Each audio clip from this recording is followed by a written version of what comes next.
নমস্কাৰ ছাৰ। নমস্কাৰ। স্মাৰ্ট নেক্সৰ অন্য এটা ভিডিঅ'লৈ আপোনালোকক স্বাগতম জনাইছোঁ।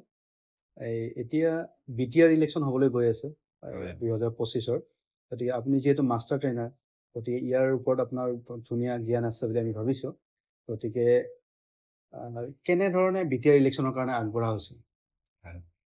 মাষ্টাৰ ট্ৰেইনাৰ শব্দটো কোৱাৰ লগে লগে এটা বেলেগ এটা আহি যায়। আচলতে কি এইবাৰ মাষ্টাৰ ট্ৰেইনাৰ হিচাপে আমাক মানে ট্ৰেইন কৰা নাই, কিন্তু আমাৰ প্ৰিভিয়াছ যিখিনি ইলেকশ্যন এক্সপিৰিয়েঞ্চ সেইটো ওপৰত বেছ কৰি পেলাই আমাক যিখিনি ট্ৰেইনাৰ আছে তেখেতসকলক আমাৰ বস্তুবিলাক অকণমান দেখাই দিবৰ কাৰণে বা বুজাই দিবৰ কাৰণে কৈছে। আমি সেইখিনি দায়িত্ব পালন কৰিছোঁ।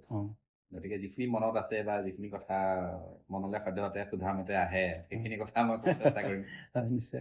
গতিকে BTR ইলেকশ্যন এইবাৰ প্ৰথমবাৰৰ কাৰণে হৈ আছে। আগতে যিটো BTC ইলেকশ্যন বুলি কৈ আছিলোঁ, এবাৰ বড়োলেণ্ড টেৰিটৰিয়েল ৰিজন হোৱাৰ পৰা আমাৰ আমাৰ শোণিতপুৰৰ কিছুমান অংশ বা বিশ্বনাথ জিলাৰ কিছু অংশ, কেইখনমান গাঁও সামৰি লৈছে। গতিকে প্ৰথমবাৰৰ কাৰণে BTR ইলেকশ্যন হ'ব গৈ আছে।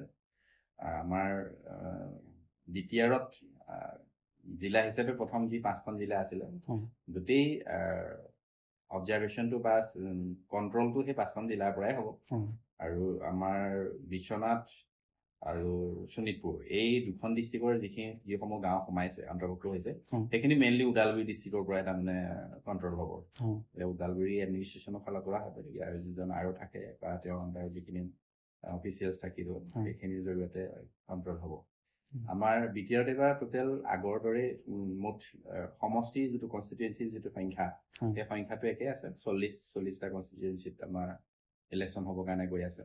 গতিকে ইয়াৰ আমাৰ ৰিচেণ্টলি নটিফিকেশ্যন হৈ গ'ল, সেইটো গমেই পাইছে। আৰু সেইমতে আমাৰ বিভিন্ন জিলাত যিখিনি প্ৰস্তুতি চলিব লাগে চলি আছে। আৰু মই নিজে ওদালগুৰি জিলাৰ বাসিন্দা হিচাপে ওদালগুৰি আমাৰ প্ৰস্তুতিবোৰ চলি আছে। আমাৰ ফাৰ্ষ্ট ফেজত, ছেকেণ্ড ফেজত মানে আমাৰ যিবিলাক মাষ্টাৰ ট্ৰেইনাৰ ট্ৰেইনিং সেইবোৰ আমি দিছোঁ। আৰু ছেক্টৰ অফিচাৰসকলক লগতো এইবোৰ বিষয়ত আলোচনা হৈছে। তেওঁলোকে ফিল্ডত গৈ পেলাই যিবোৰ ৰিপৰ্ট দিব লাগে এইবোৰ ইতিমধ্যে সম্পূৰ্ণ কৰিছে। এতিয়া যিহেতু পুলিং ষ্টেচন থাকিব, পুলিং ষ্টেচনত পুলিং প্ৰিজাইডিং এইবিলাক থাকিব, প্ৰিজাইডিঙৰ কেনেকুৱা ধৰণৰ দায়িত্ব হ'ব? সেইটো আচলতে বহুত এটা ক্ৰুচিয়েল কথা। আমাৰ যেতিয়া ইলেকশ্যন এটা অনুষ্ঠিত কৰা যায়, ইলেকশ্যন আমাৰ আৰ লেভেলৰ পৰা একেবাৰে আমাৰ থাৰ্ড পুলিং অফিচাৰলৈকে থাকে। এইটো যিটো আমাৰ মানে যিটো আমাৰ যিটো হায়াৰকি বুলি কয় আৰু তল খাবৰ পৰা একেবাৰে ওপৰলৈকে যিখিনি অফিচিয়েলছ থাকিব, গোটেই অফিচিয়েলছখিনিৰ এটা সুসমন্বয়ভাৱে কামখিনি চলাই লৈ পেলাই ইলেকশ্যনটো সম্পন্ন কৰা হয়।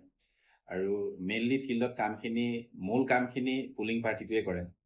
আৰু পুলিং পাৰ্টিটোক সহায় কৰিবৰ কাৰণে কেতিয়াবা নহয়, সহায় কৰিবৰ কাৰণে চিভিল ছেক্টৰ বা পুলিচ ছেক্টৰ এনেকৈ ছেক্টৰ অফিচাৰসকল থাকে, মেজিষ্ট্ৰেট লেভেলত মেজিষ্ট্ৰেট থাকে, সেইখিনি থাকিবই। তাৰ উপৰিঞ্চি মেইন কামখিনি যিহেতু পুলিং পাৰ্চনেলখিনিয়ে কৰিব, পুলিং পাৰ্চনেল হিচাপে টিমটোত মুঠতে 4জন থাকিব। প্ৰথম মূল টিম লিডাৰ হিচাপে থাকিব প্ৰিচাইডিং অফিচাৰজন, আৰু ছেকেণ্ডলি ফাৰ্ষ্ট পুলিং অফিচাৰ, তাৰপিছত ছেকেণ্ড পুলিং অফিচাৰ আৰু থাৰ্ড পুলিং অফিচাৰ। এই 4জনে মূল দায়িত্বখিনি পালন কৰিব লাগিব। গতিকে তেওঁলোকৰ যথেষ্ট কৰণীয় আছে।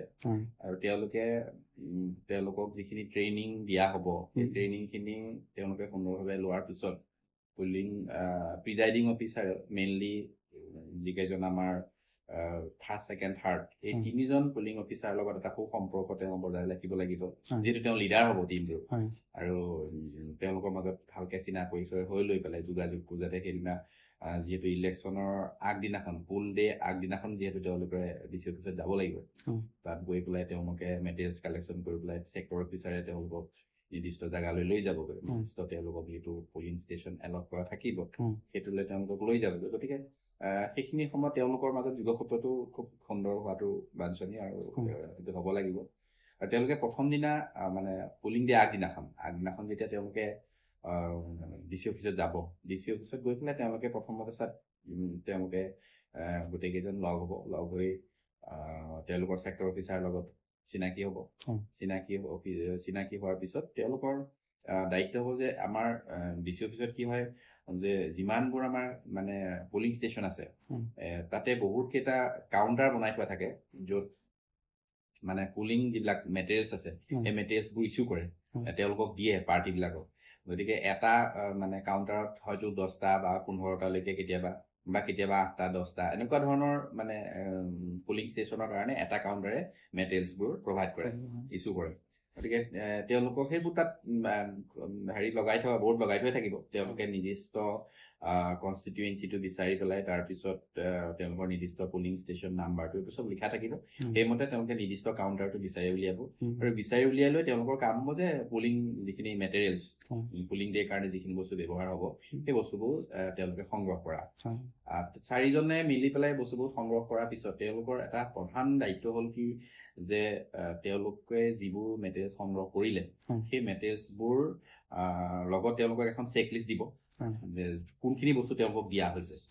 সেই চেক লিষ্টখন তেওঁলোকে 4জনে বহি পেলাই বেগত যিখিনি বস্তু দিলে তেওঁলোকক সেই বস্তুখিনি ঠিক ঠাক আছে নে নাই তেওঁলোকে সেই বস্তুটো চেক কৰি ল'ব লাগিব।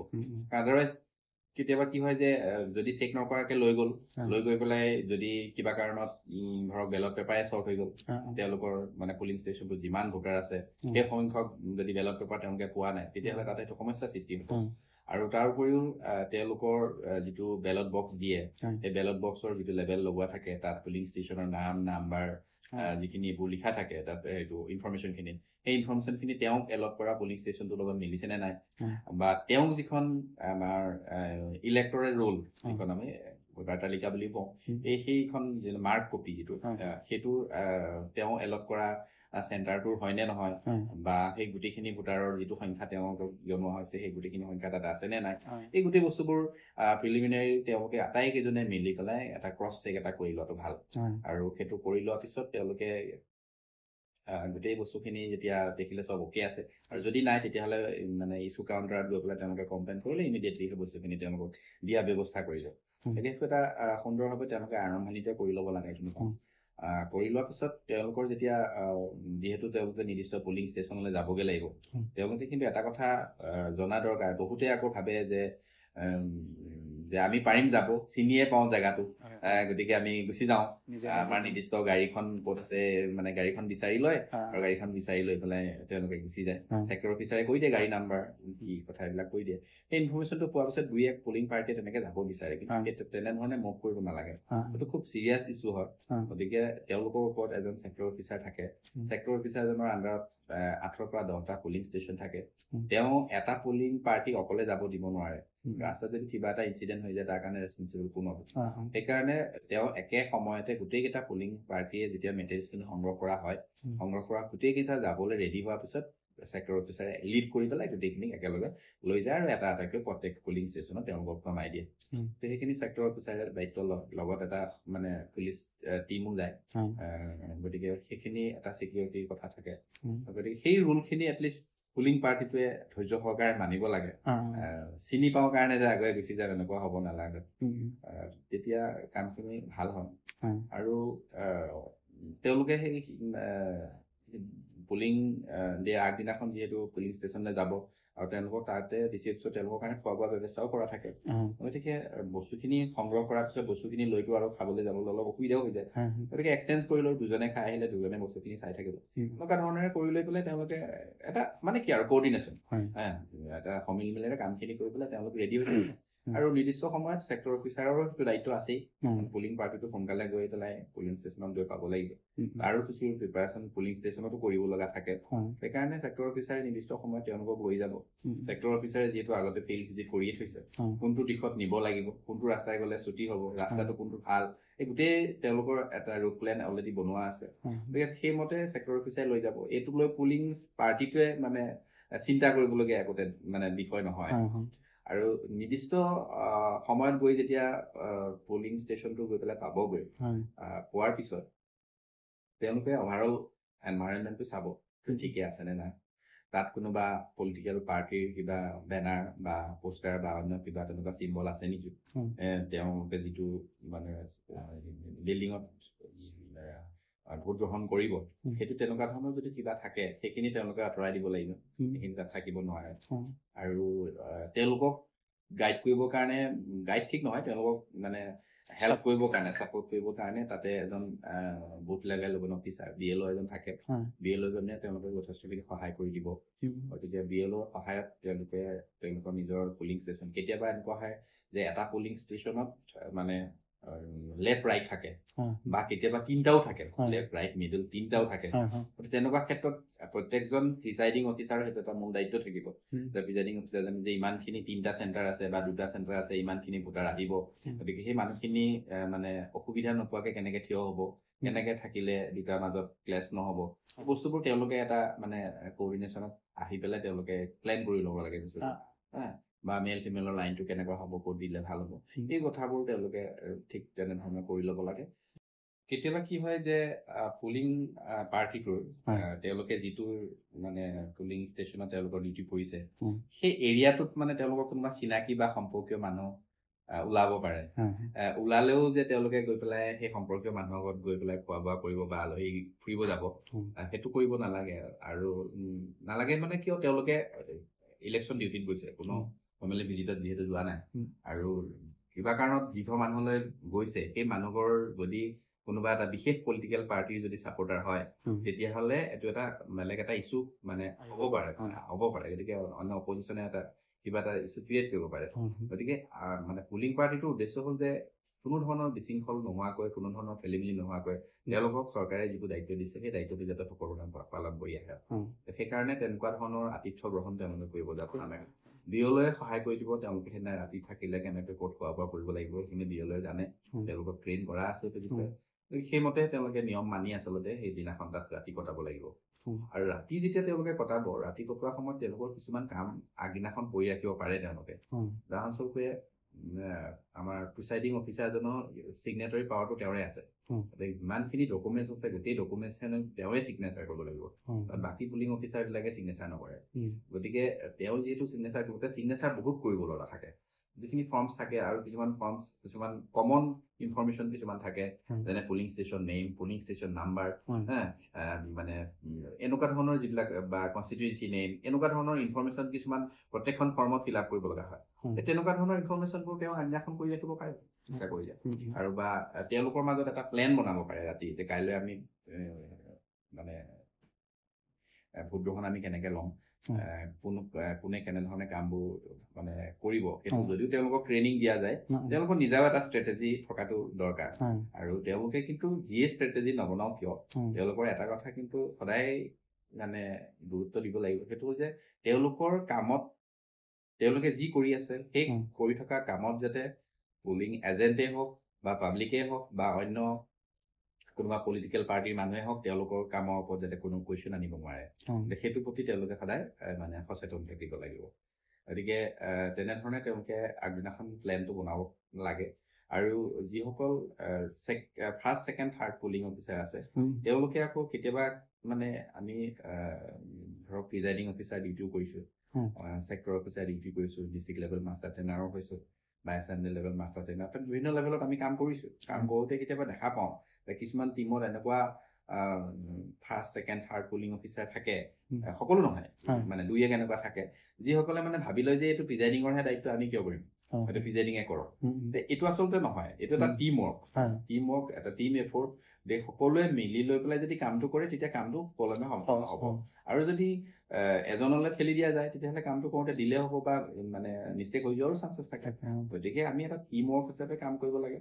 প্ৰতিজন অফিচিয়েলে ভাবিব লাগে এইটো আমাক এই পুলিং বুথটো আমাৰ দায়িত্ব দিছে যে আমি ইয়াৰ পৰা কামখিনি সুকলমে কৰি লৈ পেলাই আমাক যেনেকৈ আমি আনিছোঁ তেনেকৈ গৈ পেলাই আমি অফিচত জমা দিব লাগে সেইখিনি কাম তেওঁলোকে ল'ব লাগে এতিয়া যিদিনা পুলিং ডে দিনা আমাৰ অফিচিয়েলখিনি দায়িত্ব কি হ'ব প্ৰিচাইডিং অফিচাৰে কি দায়িত্ব পালন কৰিব ফাৰ্ষ্ট পুলিং ছেকেণ্ড পুলিং আৰু থাৰ্ড পুলিং কি দায়িত্ব পালন কৰিব এতিয়া কথা হ'ল কি আমাৰ এজ পাৰ নটিফিকেশ্যন মানে যে ইলেকশ্যন নটিফিকেশ্যন মতে 7:30 আমাৰ ষ্টাৰ্ট হ'ব ফুল ষ্টাৰ্ট হ'ব আগৰ আমাৰ যেতিয়া EVM আছিলে তেতিয়া মক পল কৰাৰ কথা আছিলে এইবোৰ ধৰণৰ কিছুমান অলপ প্ৰচেছ আছিলে বহুত আগতীয়াকে 45 মিনিট মান আগতে আমি কামবোৰ আৰম্ভ কৰিব লগা হৈছিল এতিয়া তেনেকুৱা নালাগে আমাৰ যিহেতু এতিয়া বেলট পেপাৰ বেলট বক্সত ভোট হ'ব গতিকে আমি ৰাতিপুৱাৰ ভাগত সোনকালে উঠি পেলাই আমি এৰেঞ্জমেণ্টটো কৰি ল'ব লাগে দুখন দৰ্জা দি এণ্ট্ৰি এফালে দি আৰু এফালে এক্সিট এনেকুৱা আমি ঠিক কৰি ল'ব লাগে আৰু কমায়ে যাতে প্ৰথমে ফাৰ্ষ্ট পুলিং অফিচাৰজনক পায়, নেক্সট ছেকেণ্ড পুলিং অফিচাৰ পায়, তাৰপিছত থাৰ্ড পুলিং অফিচাৰ পায়, তাৰপিছত এটা জেগাত যিটো আমাৰ ভোটিং কম্পাৰ্টমেণ্ট য'ত ভোটাৰে মানে এইটো ক্ৰছ এৰ' মাৰ্কটো ষ্টাম্প মাৰিব, সেইটো এটা এনেকুৱা জেগাত ৰাখিব লাগে যে কোনো এংগুলৰ পৰা যাতে সেইটো দেখা নাপায়, তেনেকুৱা এটা মানে জেগাত ৰাখিব লাগে। আৰু সেইটো আৰু বেলট বক্সটো এনেকুৱা এটা জেগাত ৰাখিব লাগে যাতে থাৰ্ড পুলিং অফিচাৰজনেও দেখা পাই থাকে আৰু প্ৰিচাইডিং অফিচাৰজনেও দেখা পাই থাকে আৰু যিসকল এজেণ্ট বহি থাকে তেওঁলোকেও দেখা পাই থাকে। দেখা পাই থকা জেগাত এনেকুৱাকে এই কাৰণেই ৰাখিব লাগে যাতে ভোটাৰজনে ভোট দি আহি বেলট পেপাৰখন তাত ভৰালে নে নাই, গতিকে সেই বস্তুটো যাতে অকণমান নজৰত ৰাখিব পাৰে, তেনেকুৱা এটা লোকেশ্যনত মানে বেলট বক্সটো ৰাখিব লাগে। তেনেধৰণেৰে হ'ব। আৰু ৰাতিপুৱা ভাগত সেই এৰেঞ্জমেণ্টটো কৰাৰ পিছত আমাৰ পুলিং পাৰ্টিটো ঠিক অপজিট চাইডে আমাৰ প্ৰিচাইডিং অফিচাৰজন থাকিব আৰু যদি জাগা হয় তেতিয়াহ'লে তাৰ বেক চাইডে আমাৰ যিসকল পুলিং এজেণ্ট থাকে পুলিং এজেণ্টসকল থাকিব। পুলিং এজেণ্টসকলেও আকৌ মানে এনেকুৱা নহয় যে যি য'তে মন যায় তেনেকে বহিব, তাৰো এটা নিয়ম আছে। যদি নেশ্যনেল পাৰ্টি হয় তেতিয়াহ'লে তেওঁলোকে ফ্ৰণ্টত বহিব, ষ্টেট ৰিকগনাইজ হ'লে তাৰপিছত বহিব, এনেকে ধৰণেৰে তাৰমানে এটা এৰেঞ্জমেণ্ট আছে। সেইটো ট্ৰেইনিঙত তেওঁলোকে সেইটো পাবই, সেইখিনি মতে তেওঁলোকে বহিব। তাৰ বহাৰ পিছত এতিয়া প্ৰিচাইডিং অফিচাৰজনে যিসকল এজেণ্ট আহিব সেই এজেণ্টসকলে তেওঁলোকৰ যে তাত পুলিং এজেণ্ট হিচাপে যে তেওঁলোকক নিয়োগ কৰিছে বা এপইণ্টমেণ্ট দিছে সেই এপইণ্টমেণ্ট লেটাৰবোৰ ৰিচিভ কৰিব, কাৰণ যিকোনো মানুহকতো তাতে সোমাব দিব নোৱাৰে আৰু অথৰাইজ পাৰ্চনহে তাত সোমাব পাৰে আৰু যিকোনো মানুহ তাত সোমাব নোৱাৰে। গতিকে তেওঁলোকৰ পৰা সেই এপইণ্টমেণ্ট লেটাৰবোৰ ৰিচিভ কৰি পেলাই তেওঁলোকক চিগনেচাৰ ল'ব, তেওঁলোকক তাত বহিবৰ কাৰণে সেইখিনি সুবিধা কৰি দিব আৰু তেওঁ মানে সেইখিনি একচেপ্টেঞ্চটো কৰিব। কৰাৰ পিছত ঠিক ধৰক ভোটিং ষ্টাৰ্ট হ'বলৈ আৰু মানে 20 মিনিটমান আছে, তেনেকুৱাত আমাৰ ভোটাৰ্ছ অলৰেডি লাইন পাতিয়ে যায় তেতিয়ালৈকে আৰু পুলিং এজেণ্টসকল থাকিব। তেওঁলোকৰ সকলোৰে সন্মুখত তেওঁলোকে দেখাকৈ আমাৰ যিটো বেলট বক্স আছে বেলট বক্সটো খুলিব লাগে। বেলট বক্সটো খোলাৰ পিছত বেলট বক্সটো যে ভিতৰত একো নাই সেই বস্তুটো তেওঁলোকক দেখুৱাব লাগিব, যিহেতু খালী হৈ আছে। এতিয়া আমি ভোটিং ল'ব গৈ আছো, এতিয়া বৰ্তমান বেলট বক্সটো খালী, কিন্তু তাত এটা বস্তু থাকিব বেলট বক্সত, সেই ভিতৰত সেইটো হ'ল কি এটা এড্ৰেছ টেগ। এড্ৰেছ টেগ এটা এই মানে 3টা এড্ৰেছ টেগ পৰাপক্ষত এইটো ৰেডি কৰি ৰখাটো ভাল, যদি সম্ভৱ হয় আগদিনাখনেই ৰাতি, কাৰণ তাতে এড্ৰেছ টেগত কি থাকিব সেই পুলিং বুকটোৰ ইনফৰমেশ্যনটো থাকিব, কনষ্টিটুৱেঞ্চি নেম, পুলিং ষ্টেচনটোৰ নাম, নেম এণ্ড নাম্বাৰ, সেইকেইটা বস্তুৱে থাকিব। তাত ডিষ্টিংগুইছ চিলটো মৰা থাকিব, এটা আমাৰ প্ৰত্যেকটো পুলিং বুথৰ কাৰণে এটা ডিষ্টিংগুইছ চিল থাকিব, ক্ৰছ এৰ' মাৰ্ক চিল এটা থাকিব, ৰাবাৰ ষ্টাম্প এটা, আৰু এটা মানে এইটো কি কয় স্পেচিয়েল এটা চিল এটা থাকে আমাৰ চিলিং কৰিবৰ কাৰণে ভিতৰত, সেইটো এই 3টা চিল থাকিব। গতিকে এইখিনি তেওঁ 3টা টেগ এড্ৰেছ টেগ ৰেডি কৰি ৰাখিব। এটা এড্ৰেছ টেগ মানে বেলট বক্সৰ ভিতৰত সোমাই ৰাখিব লাগিব, সেইটো সোমাই ৰাখিব লাগিব। তাৰপিছত সকলোকে দেখুওৱাৰ পিছত তেওঁলোক ছেটিছফাই হ'ল, তাৰপিছত বক্সটো চিল কৰিব। বক্সটো চিল কৰিবলৈ যাওঁতে তাত আমাৰ যি পেপাৰ চিল থাকিব, পেপাৰ চিল যিটো ইউজ কৰিব সেই পেপাৰ চিল ইউজ কৰা তাত ফুল চিগনেচাৰ কৰিব প্ৰিচাইডিং অফিচাৰে, প্ৰিচাইডিং অফিচাৰে ফুল চিগনেচাৰ কৰিব আৰু যিসকল পুলিং এজেণ্ট থাকে তেওঁলোককো চিগনেচাৰ কৰিব দিব। সেইটো তেওঁলোকে চিগনেচাৰ কৰি দিব, তাতে চিগনেচাৰ কৰি দিয়াৰ পিছত এইটো চিল কৰি দিব। চিল কৰাৰ পিছত আমাৰ যিটো শ্লিপ থাকে মানে এনেকুৱা ঘূৰাই দিয়ে যে হলটো ওলাবৰ কাৰণে, এটা এংগুলত ঘূৰাই দিব লাগে, মানে এইটো ক্লক ৱাইজ, এণ্টি ক্লক নহয় ক্লক ৱাইজত ঘূৰাব লাগে, ঘূৰাই দিয়া এটা লেভেলত ৰাখি দিব লাগে। ফুল ঘূৰাই দিব নালাগে, ফুল ঘূৰাই দিলে আকৌ একেবাৰে ক্ল'জ হৈ যাব, ক্ল'জ হৈ গ'লে আকৌ পেপাৰ চিল ছিঙিব লাগিব, নতুনকৈ আকৌ চিল কৰিব লাগিব, তাৰমানে আকৌ বক্স খুলিব লাগিব, তেনেকুৱা হ'ব। এটা লেভেললৈকে নি পেলাই তাক ৰাখিব লাগে আৰু তাক হেণ্ডেলডাল মানে বন্ধ কৰি পেলাই তাত এড্ৰেছ টেগটো লগাই দিব লাগে। বক্সটোৰ ভিতৰত যিটো মানে এড্ৰেছ টেগ থাকিব সেই এড্ৰেছ টেগটো আপোনাৰ নৰ্মেলি থ'ব লাগে নে ৰছীৰ সৈতে? ৰছী তাত বন্ধা কোনো ব্যৱস্থা নাই, নৰ্মেল মানে লিখাখিনি যিখিনি ইনফৰমেশ্যন তাত লিখিব লাগে সেইখিনি লিখি ডিষ্টিংগুইছ চিল মাৰি পেলাই তাৰ ভিতৰত ৰাখি দিলোঁ সেইখিনি। আৰু তাত প্ৰিচাইডিং অফিচাৰ চিগনেচাৰ থাকিব। প্ৰিচাইডিং অফিচাৰ প্ৰত্যেকটো ডকুমেণ্টছত তেওঁ ফুল চিগনেচাৰ কৰিব, তেওঁ মানে ক'তো ইনিচিয়েল চিগনেচাৰ কৰিব এনেকুৱা কথা নাই। গতিকে এইখিনি মানে ৰেডি হোৱাৰ পিছত প্ৰিচাইডিং অফিচাৰে ডিক্লেয়াৰ কৰিব যে এতিয়া আমি মানে ভোট ষ্টাৰ্ট কৰিবৰ কাৰণে গৈ আছোঁ, আপোনালোকে লাইনত এজন এজনকৈ আহিব পাৰে। সেইটো কৰাৰ আগতে প্ৰিজাইডিং অফিচাৰ আৰু এটা বস্তুত অকণমান ৰেডি থকা ভাল, সেইটো হ'ল কি ধৰি ল'লো এটা পুলিং বুথত প্ৰায় 1000 ভোটাৰ আছে, ইমান ভোটাৰ নাথাকে, ৰেয়াৰ 2-এটা থাকিব, 500 পৰা ধৰি 700 যদি ভোটাৰ আছে, তাত প্ৰিজাইডিং অফিচাৰজনে প্ৰত্যেকটো বেলট পেপাৰৰ বেক চাইডে ফুল চিগনেচাৰ মাৰিব লাগিব গতিকে তাৰ কাৰণে তেওঁৰ সময় লাগিব আৰু এটা সময়ত মানুহ যদি বহুত বেছি ৰাত হৈ যায় তেওঁ দৌৰাদৌৰিকে চিগনেচাৰ কৰি থকাটো আৰু তেওঁৰ অন্য কামো থাকিব অন্য ফৰ্মছবোৰো তেওঁ ফিল আপ কৰিব লাগিব গতিকে পুলিং ষ্টাৰ্ট হোৱা আগতে ভোট ষ্টাৰ্ট হোৱা আগতে তেওঁ এটলিষ্ট 30% বেলট পেপাৰত চিগনেচাৰ কৰি ৰেডি কৰি ৰাখিব লাগে যাতে এই খেলি মেলিটো বা দৌৰাদৌৰি তেনেকুৱা ধৰণৰ চিটুৱেশ্যন এটা যাতে ক্ৰিয়েট নহয় 30% ৰেডি কৰি ৰাখিলে গোটেইখিনিও কৰি পেলাব নালাগে কিন্তু কেতিয়াবা কি হয় গোটেইখিনি ধৰক পুল নহ'ব পাৰে সেইকাৰণে গোটেইখিনিও কৰিব নালাগে প্ৰথম 30% কৰি ৰাখিলে আৰু গ্ৰেজুৱেলি ৰিকুৱাৰমেণ্ট মতে কৰি দি থাকিলে তেনেধৰণে কৰিব লাগে সেইখিনি আৰু তেওঁ মাজে মাজে প্ৰিচাইডিং অফিচাৰৰ দায়িত্ব থাকিব যে প্ৰতি 2 ঘণ্টাৰ মূৰে মূৰে এটা টাৰ্ণ আউট ৰিপৰ্ট এটা যে তেওঁ চেণ্টাৰত ভোটাৰ কিমান আছিল আৰু কিমানে এতিয়ালৈকে ভোট দিছে বা মেল কিমানে দিছে ফিমেল কিমান দিছে তাৰ ৰিপৰ্ট এটা তেওঁ অফিচৰ মানে চেক্টৰলে আকৌ ওপৰলে তেনেধৰণে পঠাই থাকিব লাগে এই ৰিপৰ্টটো ফাৰ্ষ্ট পুলিঙে ৰাখিব নে কোনে ৰাখিব সেই ৰিপৰ্টটো ফাৰ্ষ্ট পুলিঙত থাকিব যিহেতু ফাৰ্ষ্ট পুলিঙে যিখন ইলেক্টৰেল ৰোল মাৰ্ক কপি যিটো মাৰ্ক কপিটো তেওঁৰ লগত থাকিব তাত মেল ফিমেলৰ ৰেকৰ্ডটো তেওঁৰ তাত থাকিব আৰু একেলগে আকৌ এইফালে আমাৰ ছেকেণ্ড পুলিঙৰ ওচৰতো ভোটাৰ শ্লিপটো থাকিব এই দুইজনৰ ওচৰতে মানে মেইন ৰেকৰ্ডটো কিন্তু ফাৰ্ষ্ট পুলিঙৰ অফিচতে থাকিব আগৰ যিবোৰ আমাৰ ইভিএম থকা যিবোৰ ইলেকশ্যন আছিল ইভিএম থকা ইলেকশ্যন বিলাকত ছেকেণ্ড পুলিঙতো তাৰমানে তেওঁ এখন ভোটাৰ ৰেজিষ্টাৰ 17A বুলি কয় সেই ভোটাৰ ৰেজিষ্টাৰখন তেওঁ মেইনটেইন কৰিছিল তাত প্ৰত্যেকৰে প্ৰতিজন ভোটাৰৰ নাম লিখিব লগা হৈছিল আৰু তেওঁৰ চিগনেচাৰ লৈছিল তেনেকুৱা ধৰণৰ আছিল এতিয়া সেই ভোটাৰ ৰেজিষ্টাৰ নাই গতিকে ছেকেণ্ড পুলিং অফিচাৰে একজেক্ট ফিগাৰটো সেইকাৰণে গম নাপাব পাৰে কিন্তু গম পাব কোনে ফাৰ্ষ্ট